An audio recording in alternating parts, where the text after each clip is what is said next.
In one of the big statewide races in November, a political newcomer from South Florida, a Democrat, is taking on the Republican State Senate president in the race for Commissioner of Agriculture and Consumer Services, which is also one of the 4 state cabinet positions.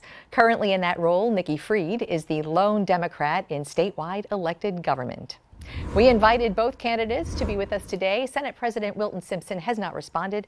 Naomi Blemur did. She is a businesswoman active in local government and now state candidate for you to consider. Naomi, it's great to have you. Good morning. Good afternoon, I guess.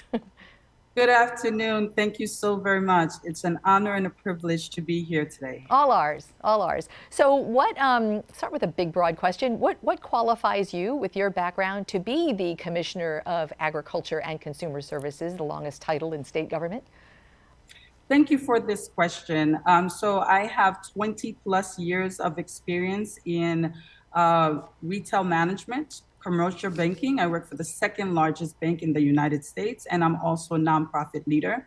And last but not least, I did not wait to run for office in order to serve. I currently serve as a commissioner on the Planning Commission in my city. I am also the elected vice chair for the Commission for Women, and I also serve as a business owner on the Community Redevelopment Advisory Board. And so with that body of experience and also being elected as a committee woman for the Miami-Dade Democratic Party, I think that my wealth of knowledge and personal experience puts me in a great position to serve as Commissioner of Agriculture and Consumer Services. So you chose this particular position, which is kind of a plate spinner, a juggler. You have weights and measures at the gas pump, and you have medical marijuana and the hemp industry that Commissioner Fried right now has made a priority. You administer the concealed carry for the gun permits. What would be do you have a priority in this particular department to focus upon?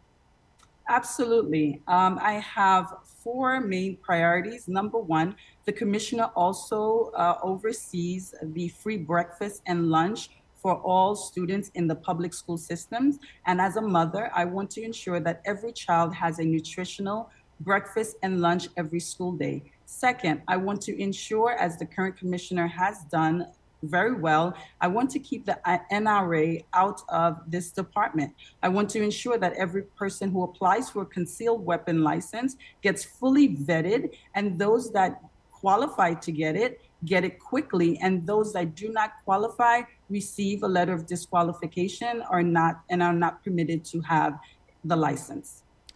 You know, the candidate you're running against, State Senate President Wilton Simpson, a veteran lawmaker, lots of money in his war chest, lots of connections in Tallahassee.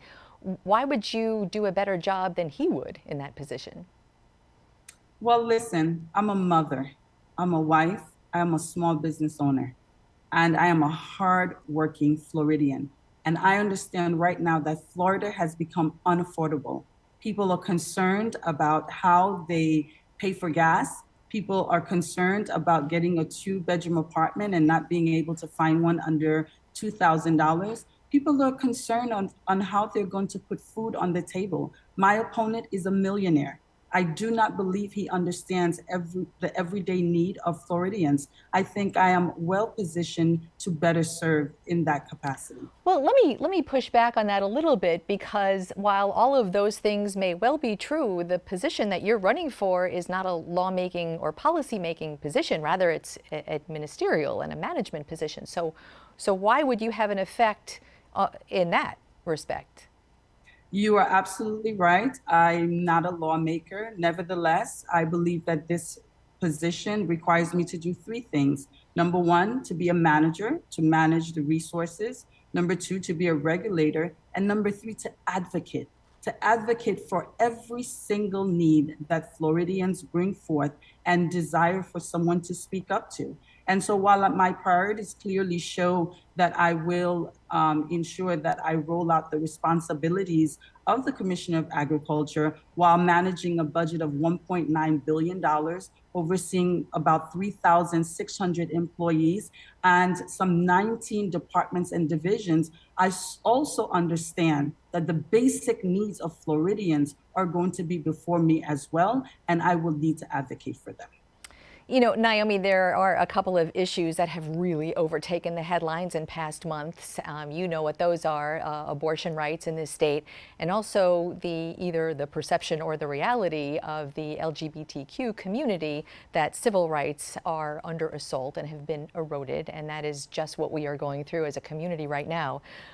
There have been a couple of very prominent Democrats in this state who have pulled endorsements that they had made for you because of some of your social media posts about those issues.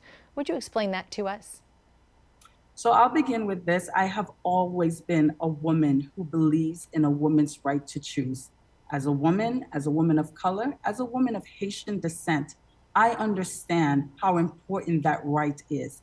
And while I personally have my own views on what my choice would be, I want to allow every single woman in this country to have the opportunity to choose for themselves. As it relates to the LGBTQIA+ community, I've always been an ally, will continue to be an ally, and currently we have brought on a statewide coordinator who is helping me to engage the community, to connect with them, and to identify their needs, specific needs that they have concerning their senior citizens, concerning young adults who are not able to get health care. These are the things that I'm going to want to fight for. And while, yes, I am disappointed with those that have rescinded, nevertheless, I am grateful for the some 698,000 voters who chose me as their Democratic nominee and caused me to win this nomination by 50.4%. So, okay, so you have expressed great support for women's choice, great support for the LGBTQ community. So help us understand what those posts were about then. Why make those social media posts? I think what the people want to know is whether or not Naomi Blemur is going to be a leader that is going to serve them without prejudice. And the answer is absolutely. I am going to serve the 22 million residents of the state of Florida, no matter their race, their color, their religion, and or sexual orientation. I am a leader who's going to fight for every single resident. Naomi Blemur, it is great to meet you electronically, and I appreciate your time with us this morning. Thank you so very much. It was an honor to be here. Thank you.